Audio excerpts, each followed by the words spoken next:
देखिए, हमारे स्किन पर छोटे छोटे रोए पाए जाते हैं। ये जो छोटे छोटे रोए होते हैं यानी छोटे छोटे बाल, इनके फॉलिकल्स हमारे स्किन के बीच वाली लेयर डर्मिस में पाए जाते हैं और इन्हीं छोटे छोटे बाल से लगा हुआ होता है सेबेशियस ग्लैंड नाम का एक ऑयल प्रोड्यूस करने वाला ग्लैंड हमारे स्किन के अंदर। क्या होता है कि ये सेबेशियस ग्लैंड हमेशा सीबम नाम का एक ऑयल बनाकर हमारे स्किन को मॉइस्चर करता है, बैक्टीरिया से बचाता है और यूवी रे से लड़ने में भी अपना योगदान देता है। देखिए, होता क्या है कि जब कोई व्यक्ति अपने किशोरावस्था में आता है तब उसमें सेक्सुअल डेवलपमेंट होना भी शुरू हो जाता है, यानी कई सारे सेक्सुअल हार्मोन भी एक्टिव हो जाते हैं, जैसे टेस्टोस्टेरोन वगैरह। लड़कों में होता यह है कि जैसे ही ये हार्मोन एक्टिव हुए, सीबम प्रोडक्शन बहुत ही तेजी से बढ़ने लगता है और स्किन से बहुत ज्यादा सीबम यानी ये ऑयल बाहर निकलने लगता है। अब देखिए, इसी प्रोसेस के साथ एक पैरेलल प्रोसेस और भी चलता रहता है। वो क्या होता है कि जो भी हमारे स्किन की डेड सेल्स होती हैं वो हमेशा से ही शेड होकर बाहर निकलती रहती हैं। होता यह है कि लगभग 1 महीने के अंतराल पर हमारी स्किन की जो बाहरी केराटिनोसाइट है वो डेड होकर हमारे स्किन से बाहर शेड हो जाती है और नई सेल इसे रिप्लेस कर देती हैं। लेकिन होता यह है कि कभी कभी जब इन डेड सेल्स की सफाई नहीं होती है तो ये डेड सेल्स हमारे स्किन के जो पोर्स होते हैं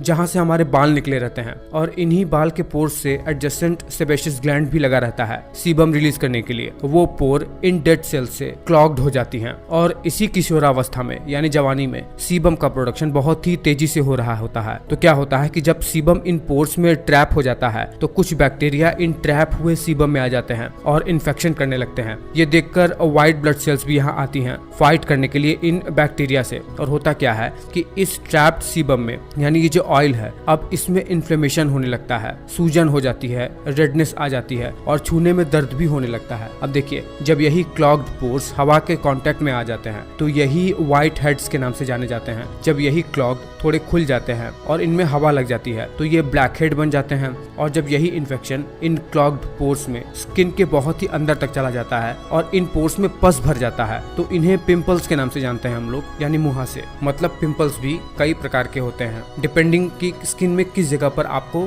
ये सब कील मुहासे हुए हैं। अब आप ये पूछेंगे कि चेहरे पर ही अधिकतम कील मुहासे क्यों होते हैं, तो मैं आपको बता दूं कि हमारे चेहरे की स्किन पर सबसे ज्यादा सेबेशियस ग्लैंड पाए जाते हैं, ऑयल रिलीज करने वाला ग्लैंड, जिससे हमारे चेहरे की स्किन हमेशा मॉइस्ट बनी रहे। अब देखिए, अब आपको क्या करना है, बस इन क्लॉग्ड पोर्स में जो डेड सेल्स भर गई हैं इन्हीं को निकाल दो, आपके कील मुहासे आराम से चले जाएंगे कुछ दिनों के अंदर ही। इसके लिए आप किसी डर्मेटोलॉजिस्ट की सहायता ले सकते हैं। वो आपको कुछ ऐसे क्रीम या लोशंस लिख देगा जो आसानी से इन क्लॉग्ड पोर्स को खोल देगा और आपके कील मुहासे चले जाएंगे। मैं उम्मीद करता हूं कि अब आप कभी भी कील मुहासे के बारे में शंका नहीं करेंगे, आपको इसका कॉन्सेप्ट क्लियर हो गया होगा।